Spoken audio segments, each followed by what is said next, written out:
Assalamualaikum warahmatullahi wabarakatuh. Perkenalkan, nama saya Muhammad Jaya Akbar dari Program Studi Ilmu Keolahragaan 2016 Fakultas Ilmu Olahraga Universitas Negeri Jakarta. Di sini saya akan mempresentasikan hasil skripsi dan penelitian saya yang berjudul Pengaruh Konsumsi Kopi Terhadap Daya Tahan Kardiovaskular pada Siswa Anggota Ekstrakurikuler Futsal SMA di Muhammadiyah Kota Bogor. Lalu masuk pada latar belakang. Futsal merupakan salah satu cabang olahraga yang membutuhkan kondisi fisik atau daya tahan yang kuat. Karena di dalamnya, pada saat pertandingan maupun permainan, akan ada kondisi di mana saat kita akan menyerang dan bertahan. Maka dari itu, penting untuk pemain futsal memiliki kondisi fisik yang baik. Futsal itu sendiri sudah masuk ke dalam program ekstrakurikuler sekolah, di mana siswa dan siswi dapat mengembangkan bakat dan minatnya mereka. Selain mereka harus belajar setiap hari, yang merupakan suatu kewajiban bagi siswa dan siswi, mereka juga harus lanjut untuk melakukan latihan. Oleh karena itu, penting bagi siswa dan siswi untuk mempunyai kebugaran tubuh yang baik. Lalu, daya tahan kardiovaskular merupakan faktor penting untuk menjalankan aktivitas kehidupan sehari-hari. Salah satu cara untuk meningkatkan daya tahan kardiovaskular yaitu dengan berolahraga. Daya tahan kardiovaskular merupakan salah satu faktor penentu untuk mengukur seseorang dalam melakukan aktivitas dalam tertentu. Pada zaman saat ini, peneliti melihat bahwa pola hidup remaja di Indonesia, khususnya di Kota Bogor, sangatlah berbeda, khususnya pada remaja yang lebih sering nongkrong dan melakukan aktivitasnya di dalam kafe-kafe ataupun kedai-kedai kopi. Berdasarkan hal tersebut, saya sebagai penulis melakukan penelitian terhadap siswa anggota ekskul futsal SMA Muhammadiyah yang berfokus pada pengaruh konsumsi kopi terhadap daya tahan kardiovaskular. Lalu pada kajian teori, kita masuk ke dalam bagian kopi. Kopi adalah suatu jenis minuman yang berasal dari biji tanaman kopi yang diolah sehingga olahan tersebut dapat dikonsumsi oleh manusia. Dua spesies pohon kopi yang dikenal secara umum yaitu kopi robusta dan kopi arabica. Kandungan utama dari kopi adalah kafein. Lalu ada kebugaran jasmani. Kebugaran jasmani itu kemampuan untuk melakukan kerja sehari-hari secara efisien tanpa timbul kelelahan yang berlebihan hingga dapat menikmati waktu luang, menurut Irianto 2002. Salah satu komponen kebugaran jasmani adalah daya tahan kardiovaskular, yaitu kemampuan untuk bekerja atau berlatih dalam waktu yang lama. Alice M. juga menjelaskan daya tahan kardiovaskular merupakan faktor yang menentukan prestasi olahraga. Di sini ada siswa. Sukintaka mengemukakan karena anak telah mencapai pertumbuhan dan perkembangan menjelang masa dewasanya yang berumur 15-18 tahun, keadaan tubuh menjadi lebih kuat dan lebih baik, maka kemampuan motorik dan keadaan fisiknya juga telah siap menerima latihan-latihan peningkatan keterampilan gerak menuju prestasi olahraga yang lebih tinggi. Oleh sebab itu, mereka telah siap dilatih secara intensif. Lalu ada futsal. Olahraga futsal membutuhkan kekuatan fisik. Oleh karena itu, dibutuhkan kemampuan fisik dasar yang baik seperti daya ledam, kekuatan, kecepatan, kelincahan, serta daya tahan kardiovaskular. Dengan adanya hal itu, maka daya tahan kardiovaskular merupakan unsur kekuatan fisik yang juga penting untuk dimiliki oleh seorang atlet futsal. Lalu terakhir ada SMA Rimba Madya. SMA Rimba Madya adalah sebuah sekolah yang terletak di Jalan Rimba Mulia 2, RT 3, RW 3, Kecamatan Bogor Barat, Kota Bogor, Jawa Barat, yang terakreditasi A. SMA Rimba Madya mempunyai beberapa macam kegiatan ekstrakurikuler guna menjadi sarana untuk mengembangkan bakat dan minat peserta didiknya. Salah satunya adalah ekskul futsal. Metode penelitian. Ada tujuan penelitian. Tujuan dari penelitian ini adalah untuk mengetahui pengaruh mengkonsumsi kopi terhadap daya tahan kardiovaskular siswa anggota ekskul futsal SMA Muhammadiyah Kota Bogor.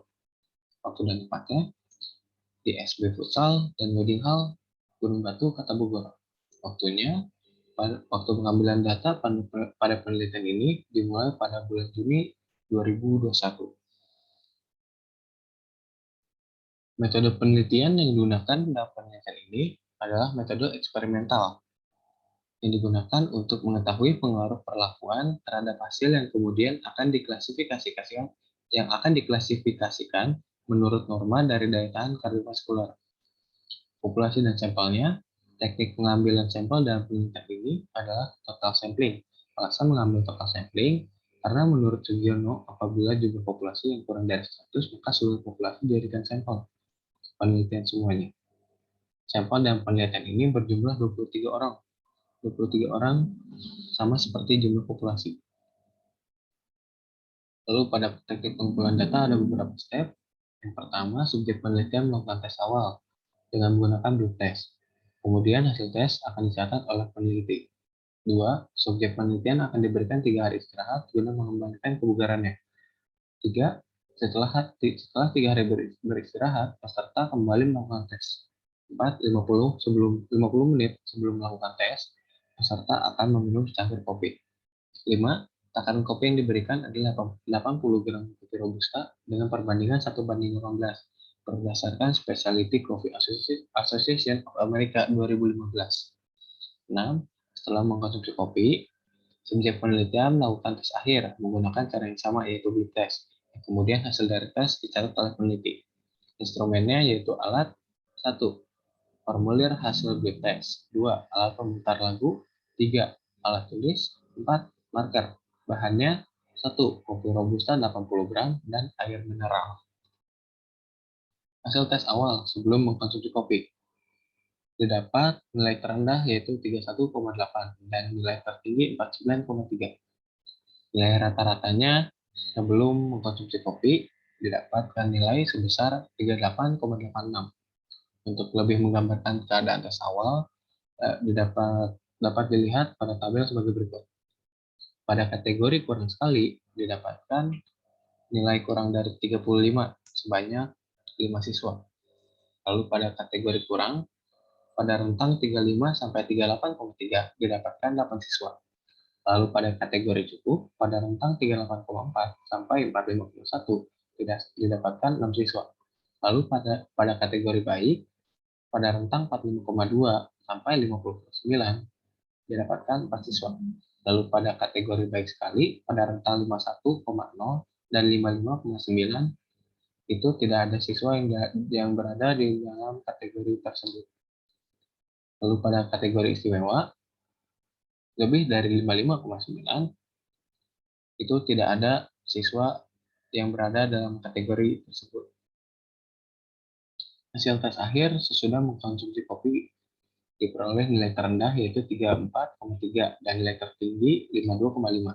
Nilai rata-ratanya dari perhitungan tes akhir sudah mengkonsumsi kopi mendapatkan nilai sebesar 40,83. Untuk lebih jelasnya dapat dilihat pada tabel sebagai berikut. Pada kategori kurang sekali, dalam rentang kurang dari 35, itu didapatkan 0 siswa. Pada kategori kurang, pada rentang 35 sampai 38,3 didapatkan 7 siswa. Lalu pada kategori cukup, pada rentang 384 sampai 45,1 didapatkan 11 siswa. Lalu pada kategori baik, pada rentang 45,2 sampai 50,9 didapatkan 3 siswa. Lalu pada kategori baik sekali, pada rentang 51 sampai 55,9 didapatkan 2 siswa. Lalu pada kategori istimewa, dalam kategori lebih dari 55,9 itu terdapat 0 siswa. Lalu nilai rata-rata perhitungan tes akhir dan tes awal mendapatkan rata-rata sebesar 2,54. Nilai standar deviasi dari difference 1,12. Nilai standar error dari mean of difference 0,24. Kemudian hasil dari perhitungan selanjutnya diperoleh nilai T hitung sebesar 10,58 dan T tabel 1,717 dengan taraf signifikasi 5%. Dengan demikian, T hitung lebih besar daripada T tabel, yang berarti HO ditolak, sehingga dapat disimpulkan bahwa ada pengaruh yang ditimbulkan dari sesudah mengkonsumsi kopi terhadap daya tahan kardiovaskular pada siswa ekskul futsal SMA 5 Muhammadiyah Kota Bogor. Lalu terakhir, pada kesimpulan, dari penelitian ini dapat disimpulkan bahwa terdapat pengaruh yang ditimbulkan dari sesudah mengkonsumsi kopi terhadap daya tahan kardiovaskular pada siswa anggota ekskul futsal SMA 5 Muhammadiyah Kota Bogor. yang dimana nilai dari sesudah mengkonsumsi kopi lebih besar daripada sebelum mengkonsumsi kopi. Demikian video hasil presentasi saya. Kurang lebihnya saya mohon maaf. Saya tutup. Wabillahi taufiq wal hidayah. Wassalamualaikum warahmatullahi wabarakatuh.